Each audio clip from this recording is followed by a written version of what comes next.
A very warm welcome to all the new subscribers and lots of love and regards as always to all the existing ones. इस audio में मैं अपने 2 listeners और subscribers के questions का answer दूंगी। तो सबसे पहले मैं ये कहना चाहती हूँ कि ये ऑडियो मैसेज ख़ास तौर पर मैंने बनाया है तनुजा और विनीता के लिए। आप दोनों के क्वेश्चंस के लिए बहुत बहुत थैंक यू और धन्यवाद हर उस इंसान का जो मेरा ऑडियो मैसेज सुनेंगे। I hope everyone is doing well in their respective lives. तो तनुजा का सवाल है इनकंसिस्टेंसी और लेज़ीनेस को लेकर, जो कभी कभी इनर वर्क करते टाइम, हीलिंग करते टाइम आ जाता है। आपने लिखा है कि कुछ दिन तो आप अच्छे से मेडिटेशन कर लेते हो, लेकिन कुछ दिनों बाद डबल टाइम तक मेडिटेशन नहीं कर पाते, राइट?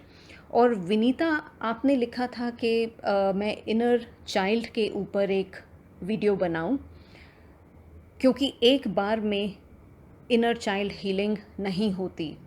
तो विनीता, मैं आपसे ये कहूँगी कि आपने एक तरीके से अपने सवाल का जवाब खुद ही दे दिया है, जो कि बहुत सही बात है कि इनर चाइल्ड या फॉर दैट मैटर कोई भी इंसान का जो एक डीप ट्रॉमा होता है, ये इतने डीप टॉपिक्स होते हैं कि जाहिर सी बात है ये एक बार में हील नहीं होते। और दूसरी बात ये है कि अगर आप में से कोई भी इंसान चाहते हैं तो आप वीडियो सेक्शन में जाकर स्क्रॉल करके देखेंगे तो मैंने इनर चाइल्ड हीलिंग और वुंडेड इनर चाइल्ड के ऊपर ऑलरेडी एक ऑडियो मैसेज किया हुआ है। लेकिन आज इस टॉपिक पर मैं ज़रूर आपसे बात करूँगी, तो मुझे लगा कि ये दोनों ही क्वेश्चंस रेलेवेंट हैं और मैं एक ही ऑडियो में आप दोनों के क्वेश्चंस को कंबाइन कर देती हूँ। तो without any further delay let's get started.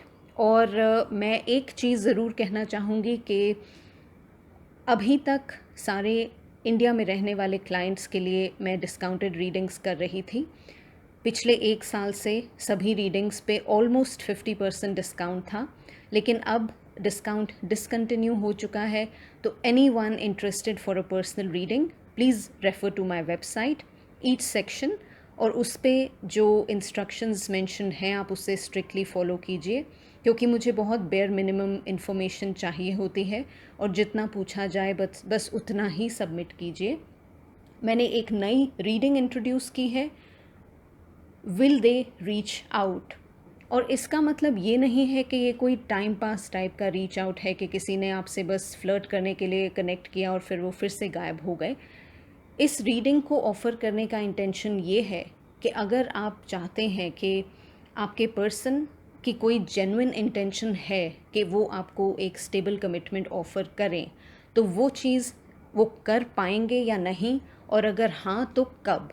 क्योंकि मेरा जो स्पिरिचुअल गिफ्ट है that is to accurately see energies and share certain timelines. और जो टाइमलाइंस मैं बताती हूँ वो ईश्वर की कृपा से सही, हमेशा 99% ऑफ द टाइम्स मेरा सक्सेस रेट हाई है। तो anyone guided to connect can please visit each section of the website and connect accordingly.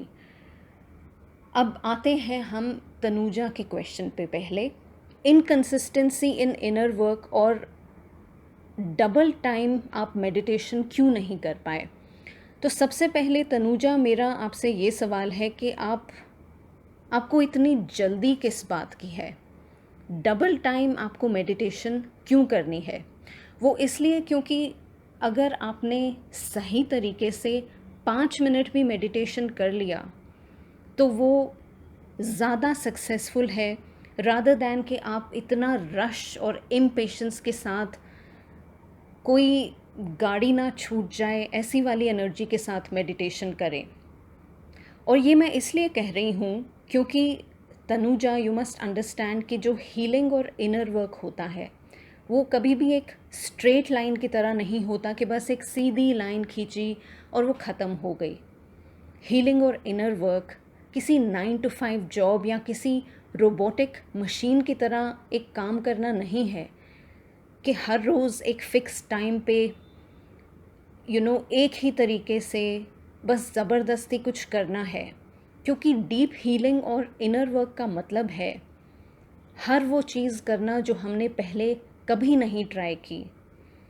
और जब भी कोई स्पिरिचुअल टॉपिक या इनर वर्क से रिलेटेड चीज़ इन्वॉल्व होती है, ख़ास तौर पर हमारे इनर ब्लॉक्स की जो हीलिंग होती है, उसमें हम कभी भी जल्दबाजी में काम नहीं कर सकते, क्योंकि जितना ज़्यादा हम इम्पेशेंट या एग्रेसिव एक्ट करेंगे, हमें और ज़्यादा फ्रस्ट्रेशन होगी, राइट? क्योंकि डीप हीलिंग और इनर वर्क का मतलब है कि कुछ दिन हमें ऐसा लगेगा कि we are on top of the world, एक बहुत अच्छी फीलिंग आएगी, ऐसा लगेगा कि वाओ हमने सारे गोल्स अकम्प्लिश कर दिए। और कुछ दिनों बाद ऐसा लगेगा कि अरे हमने तो कुछ किया ही नहीं, अभी तो और इतना कुछ बाकी है सीखना। और कोई दिन ऐसा होगा जब हमें लगेगा कि हम तो ड्रेन्ड हो गए हैं, बॉडी में कोई लाइफ ही नहीं है, फीलिंग सो लाइफलेस कि ना आपका कहीं जाने का मन करेगा, ना नहाने का मन करेगा, बस मन करेगा कि मैं 5-5 घंटे रेस्ट ही करती रहूं, कुछ ना खाऊं, कुछ ना पीऊं। तो कहने का मतलब ये है कि हीलिंग और इनर वर्क में एक वन साइज़ फिट्स ऑल वाली एनर्जी अप्लाई नहीं करती कि बस हमने एक बात बोल दी तो वो उसी वक्त रोज़ करनी है। जैसे कि आप एक इंसान को देखें जिसे 6 पैक एब्स बनाने हैं। अब 6 पैक एब्स एक दिन में नहीं बनते, उसमें बहुत टाइम लग जाता है, राइट? डिपेंडिंग अपॉन आपकी फ़िटनेस लेवल्स क्या हैं, आपकी हेल्थ और डाइट और न्यूट्रिशन कैसा है। तो कुछ चीज़ें होती हैं उसमें strict discipline and at the same time patience and faith, ये सब भी बहुत ज़रूरी होता है। ओलंपिक्स में आपने देखा होगा कि कुछ बहुत बड़े बड़े खिलाड़ी होते हैं, जब वो शॉर्टकट्स अडॉप्ट करना शुरू कर देते हैं। बहुत से ऐसे फेमस प्लेयर्स रहे हैं जिन्होंने कोई स्टेरॉइड्स ले लिए या कोई शॉर्टकट अडॉप्ट कर लिया अपनी परफॉर्मेंस को स्पीड अप करने के लिए। तो आप सब जानते हैं कि उसके बाद क्या होता है, वो डिसक्वालीफाई हो जाते हैं, उनके ऊपर बैन लगा दिया जाता है। And many a times this can be a very shameful sort of a feeling which can inculcate with in a person, क्योंकि जब एक नामी खिलाड़ी के साथ ऐसा होता है और वो फेल हो जाते हैं एक डोप टेस्ट में, तो इसके साथ बहुत बदनामी भी होती है, क्योंकि दुनिया को पता चल जाता है कि आपने एक गलत रास्ता या एक ऐसी चीज़ अडॉप्ट की जो कि सही नहीं थी। In other words, we have to be very very pure in our energy. हम क्या खाते हैं, हम क्या पीते हैं, हम क्या देखते हैं, एक एक चीज़ हमारी हीलिंग को इम्पैक्ट करती है, राइट? और मेरा आपसे सिर्फ ये एक छोटी सी रिक्वेस्ट होगी कि आप, ये बहुत अच्छी बात है कि आप इतनी सीरियसली इनर वर्क और हीलिंग के ऊपर ध्यान दे रही हैं, लेकिन अपने एफ़र्ट्स करने के साथ साथ आप थोड़ा रेस्ट करना भी सीखो, क्योंकि आपकी एनर्जी में बहुत इम्पेशेंस है। अभी आपको ज़रूरत है थोड़ा स्लो डाउन करने की। अगर आप मेरी कम्युनिटी पोस्ट या मेरे ऑडियोज़ को रेगुलरली सुने तो उसमें आपको क्लियरली दिखेगा कि मेरी एनर्जी अपडेट्स क्या होती हैं। और मैंने मेंशन किया है कि अब आने वाले हर फुल मून से लोगों को ऐसी लेज़ीनेस वाली एनर्जी या ओवरवेल्म्ड वाली एनर्जी बहुत आनी शुरू हो जाएगी। एक चीज़ जो मिस तनुजा मैं आपसे रिक्वेस्ट करूँगी कि आप थोड़ा सा स्टॉप करके अपने आप से कुछ सीरियस सवाल पूछें और अपने आप को ही इस क्वेश्चन का आंसर दीजिए कि आप इनर वर्क और हीलिंग क्यों कर रहे हैं, and what does healing and inner work mean for you. why are you doing inner work and why is there so much anxiousness? क्या आप इसलिए एंक्शस हो कि आप लेज़ी हो रहे हो या आपसे कुछ हो नहीं रहा? क्या आप इसलिए एंक्शस हो क्योंकि आपको ये डर है कि कहीं आपका मैस्कुलिन किसी और के पास ना चला जाए? क्या आपको एंक्शसनेस इसलिए है कि किसी ने आपको कुछ मिसगाइड करके डरा दिया है कि ऐसा करोगे या डबल डबल करना चाहिए तभी क्विकली स्पीड अप कर पाओगे यूनियन को, या आप किसी दूसरे की लाइफ को देखकर उनके साथ कंपैरिजन कर रहे हो तो एक सेंस ऑफ पैनिक आ रहा है आपको कि कहीं आप पीछे तो ना छूट जाओ. So what exactly is the cause of your stress, and most importantly why are you doing inner work? क्योंकि अगर आप हर चीज़ को समझ के करोगे तो उसकी एक अलग आउटकम होगा, और अगर आप हर चीज़ को ये सोच के करोगे कि ये मैं करूँगी तो मुझे मेरा डीएम मिल जाएगा, ये मैं करूँगी तो मेरी हीलिंग स्पीड अप हो जाएगी. जब किसी भी हम हीलिंग और इनर वर्क को एक हिडन एजेंडा के साथ करते हैं, ये देखने के लिए कि वो आएगा या नहीं, वो मुझे कांटेक्ट करेगा या नहीं, तो मैं आपको गारंटी के साथ कह सकती हूँ कि जब इतनी ज़्यादा एग्रेशन और इम्पेशेंस होता है और हिडन एजेंडाज होते हैं तो उस चीज़ में हमें कभी भी रिज़ल्ट देखने को नहीं मिलता. लेकिन अगर आप समझ के सीखोगे और एक्सेप्टेंस के साथ, पेशेंस के साथ अपना हीलिंग जर्नी को करोगे, ये कहते हुए कि मैं अनहील्ड हूँ और क्योंकि मेरे खुद के अंदर इतने ब्लॉक्स हैं इसलिए मैं इनर वर्क कर रही हूँ ताकि मैं अपने आप को हील कर सकूँ, और जब मेरी एनर्जी हील्ड होगी तो मुझे आगे बहुत से अमेजिंग प्रॉस्पेक्ट्स मिलेंगे. तो जब इस एनर्जी के साथ आप हील करोगे तो आई कैन गारंटी यू कि आपको बहुत सक्सेस मिलेगा. क्यों? क्योंकि आप समझ के हील कर रहे हो, अपनी एनर्जी को शिफ्ट कर रहे हो, और जब आपकी खुद की एनर्जी इम्प्रूव होगी आपको लाइफ में सक्सेस मिलेंगे, हाई वाइब्रेशनल सोलमेट मिलेगा, अच्छी अपॉर्चुनिटीज़ मिलेंगी, सोल फैमिली मिलेगी जो आपको पॉजिटिव एनर्जीज़ दे. तो कहने का मतलब ये है कि sometimes all we need to do is to do nothing at all, and that it's okay to take a break. और मैं गारंटी के साथ कह सकती हूँ तनुजा जी कि अगर आप मेरी बुक पढ़ें, और ये मैं इसलिए नहीं कह रही क्योंकि मैं अपनी बुक की मार्केटिंग कर रही हूँ, मैंने मार्केटिंग कोई नहीं की है इतनी, I mean other than sharing on this platform that I have written a book. मैंने और किसी अदर प्लेटफॉर्म पे अपनी कोई खुद की पब्लिसिटी नहीं की है. लेकिन मैं आपसे गारंटी करती हूँ कि अगर आप समझ के और पेशेंस के साथ, अंडरस्टैंडिंग के साथ मेरी बुक का एक एक चैप्टर पढ़ेंगे तो आपको हर सवाल के जवाब उसमें मिलेंगे कि कैसे अपने ट्विन को हील करें, मिरर वर्क क्या होता है, बाउंड्री सेटिंग क्या होती है. बुक में छोटे छोटे इनर वर्क एक्सरसाइजेस हैं जो मैंने मेंशन किए हैं, जो कोई भी इंसान कर सकता है. तो आपको इतने पैसे खर्चने की भी ज़रूरत नहीं पड़ेगी. मुश्किल से 300-400 रुपए में एक किताब में आपको सारे सवालों के जवाब मिल जाएंगे. और अगर आप ये पूछें कि how do I heal my twin, तो मैं उसका सबसे बेस्ट जवाब आपको ये दूंगी कि you heal your twin by letting them walk their path and by allowing them to learn their lessons. जब आप ये कॉन्स्टेंटली सोचना बंद कर देंगे कि मैं उसे कैसे हील करूं, क्योंकि फ्रैंकली स्पीकिंग आपके ट्विन, अगर वो सच में आपके ट्विन है तो वो आप ही हो, तो आपको उन्हें नहीं हील करना, आपने खुद को हील करना है. So you heal your twin when you learn to stop obsessing over when, how, where, and allowing things to flow instead of trying so hard. You heal your twin by accepting the fact that they possess the ability to heal themselves. You heal your twin by actively taking steps to not stalk them, not chase them, not find ways to contact them, but respecting the boundaries that they have placed between you and them. इसमें offend होने की जगह, आप दूसरों से comparison करने की जगह और अपने मन में नेगेटिविटी डालने की जगह आप ये सोचें कि अभी सही टाइम नहीं है. और ट्विन फ्लेम्स जो होते हैं उनमें कोई सेपरेशन होती ही नहीं है.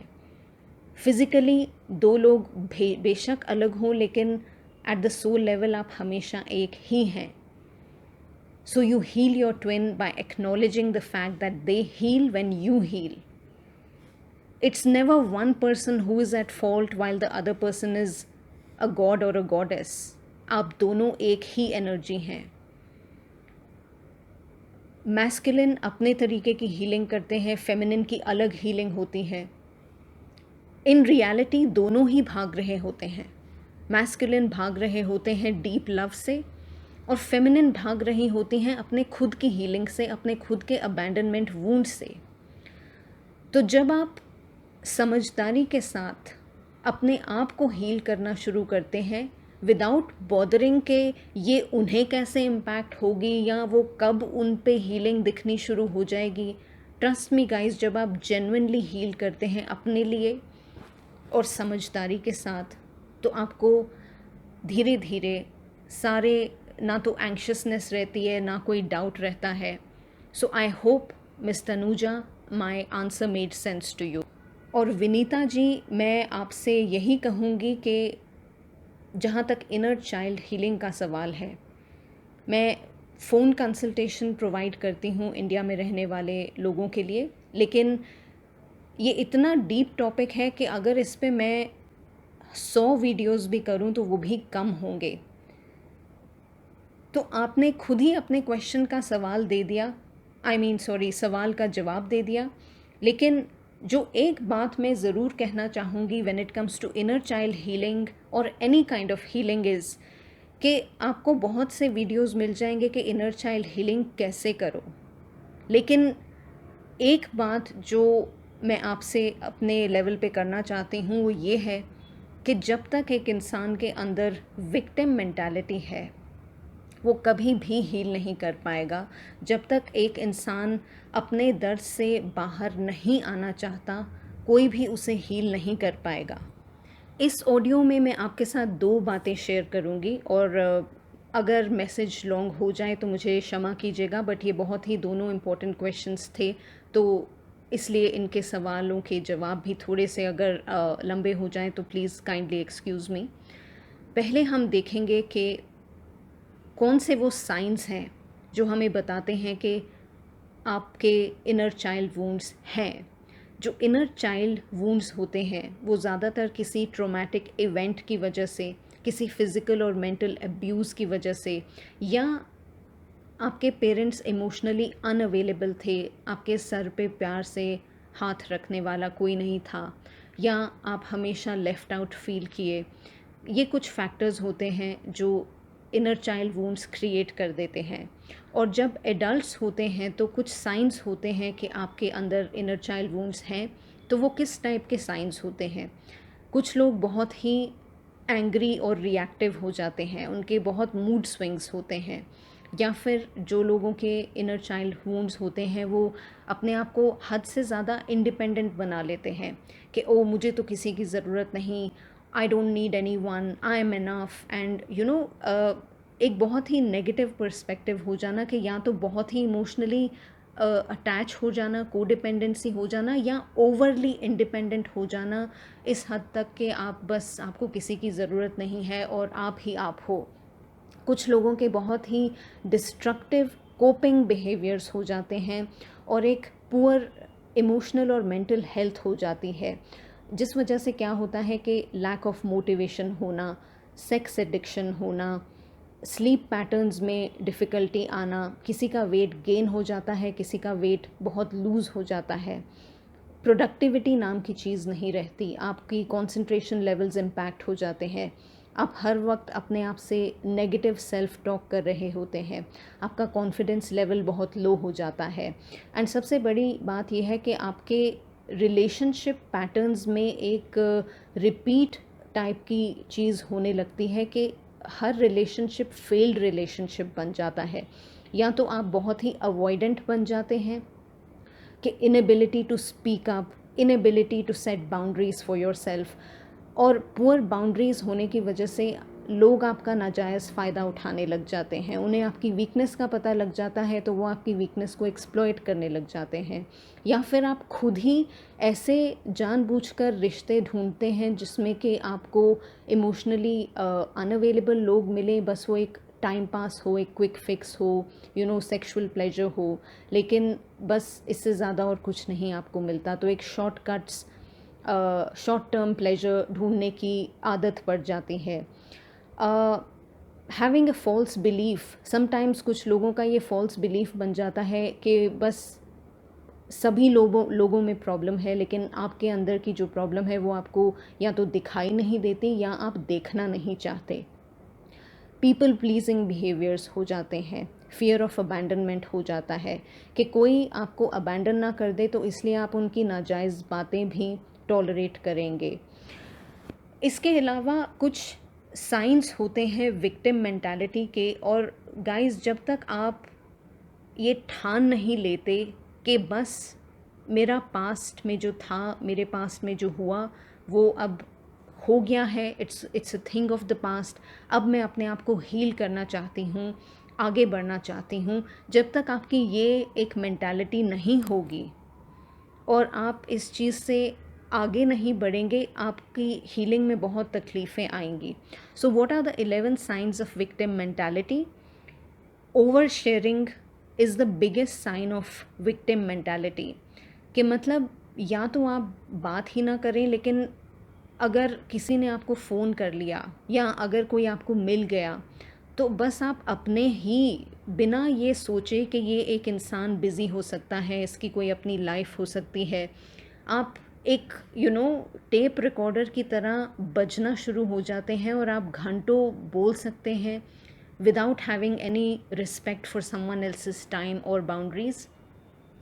ओवर एक्सप्लेन करना, अपने ही बारे में बोलते जाना, मल्टीपल चीज़ों के बारे में डिस्कस करना, किसी ने आपसे मतलब उंगली पकड़ ली तो आपने कॉलर पकड़ लिया उनका, इस टाइप की mentality, that is one of the reasons Y that is coming under victim mentality. Secondly, constantly blaming other people. आप हमेशा जो विक्टिम मेंटालिटी में रहते हैं वो कभी भी अपनी गलतियों को नहीं ढूंढते, वो हमेशा दूसरों के ऊपर ब्लेम्स डालते हैं। मेरे साथ तो ऐसा हो गया, बहुत गलत हुआ, मेरे पेरेंट्स ने ऐसा किया, मेरे उसने ऐसा किया, मैंने तो हमेशा सफ़र किया। They are always talking about what wrongs they have suffered, but they are always failing to see कि शायद वो भी कहीं गलत हो सकते हैं या वो एक पैटर्न को रिपीट करते जा रहे हैं। गाइस, ऐसा तो नहीं होता ना कि हमारे जीवन में सारे ही लोग बुरे हैं, और जो अगर बुरे हैं तो फिर आपने सीखा क्या और उसको अप्लाई कैसे किया?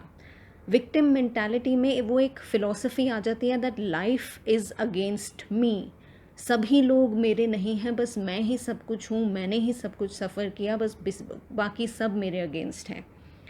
दे think that people are purposely trying to hurt them, या वो बहुत ही सिनिकल और पेसिमिस्टिक हो जाते हैं। विक्टिम मेंटालिटी में एक इंसान बहुत ही पावरलेस फील करना शुरू कर देता है, और एक तरीके से उन्हें अपनी एक मिज़री में एक मज़ा भी आने लग जाता है, क्योंकि अगर उन्हें कोई समझाने की कोशिश भी करे या वो बेस्ट उनको कोई टाइम टेबल भी बना के दे कि ये तुम ऐसे करो, अगले 6 महीने ये करना है, तो वो उसको टोटली निगलेक्ट कर देंगे। They are not interested in following any advice, क्योंकि उन्हें अपनी लाइफ बदलनी ही नहीं है, बस वो विक्टिम ही बन के रहना चाहते हैं और लोगों की सिंपैथी बटोरना चाहते हैं। उन्हें बहुत मज़ा आता है अपनी ट्रेजेडी के बारे में बात करने के बारे में, और लोगों से, और उससे ड्रॉबैक ये होता है कि शुरू में शायद कोई आपके साथ सिंपथाइज़ कर दे, लेकिन एक पॉइंट के बाद फिर लोग आपको डिटैच करना, कट ऑफ करना शुरू कर देते हैं, बिकॉज दे ऑल्सो अंडरस्टैंड कि इसको तो बस सारा टाइम रोना ही है, this is all what this person can talk about. Victim mentality में हम हमेशा accuse, blame, attack, negative talk यही कर रहे होते हैं, लेकिन रिस्पॉन्सिबली अपनी लाइफ को एक्सेप्ट नहीं करते और उसको चेंज करने के लिए कोई एक्शंस नहीं लेते। और अगर वो आपने 4 किताबें पढ़ ली या कुछ स्पिरिचुअल कोट्स पढ़ लिए, तो that is not inner work, क्योंकि इनर वर्क मतलब हम अपनी लर्निंग को अपने जीवन में अप्लाई कर रहे हैं, भले ही रोज़ नहीं, लेकिन थोड़े थोड़े दिनों में हम डेडिकेटेड एफर्ट्स कर रहे हैं। और ये विक्टिम मेंटालिटी एक ऐसा नेगेटिव लूप है जो बस रिपीट पे चलता जाता है। लोग अपने खुद की अंदर के ब्लॉक्स नहीं देख पाते, बस उन्हें यही देख रहा होता है कि सब उन्हें मिस ट्रीट कर रहे हैं, इल ट्रीट कर रहे हैं, कोई उनकी रिस्पेक्ट नहीं कर रहा, कोई उन्हें अब्यूज़ करके यूज़ करके चला गया, and they are always complaining. तो inner child healing, guys, healing जब जब हम किसी बात का हमें दुख होता है, कोई हमें बैक स्टैप करता है, चाहे वो दुख कहीं से भी आए, वो डेफिनेटली एक बहुत ही सैड सिचुएशन है, लेकिन उससे भी सैड ये है कि हम एक बात को लेकर बैठ ही जाएं। The purpose of being an adult is that जो एक बच्चे में एक इमेच्योरिटी होती है, या जब एक बच्चा होता है वो इतना डिपेंडेंट होता है अपने माँ बाप पे, वो बात एडल्टहुड में नहीं होती, क्योंकि जब हम एडल्ट हो चुके होते हैं तो हमारे ऊपर ये कैपेसिटी है कि हम अपने बाउंड्रीज सेट कर सकें, हम अपने डिसीजंस खुद के लिए ले सकें।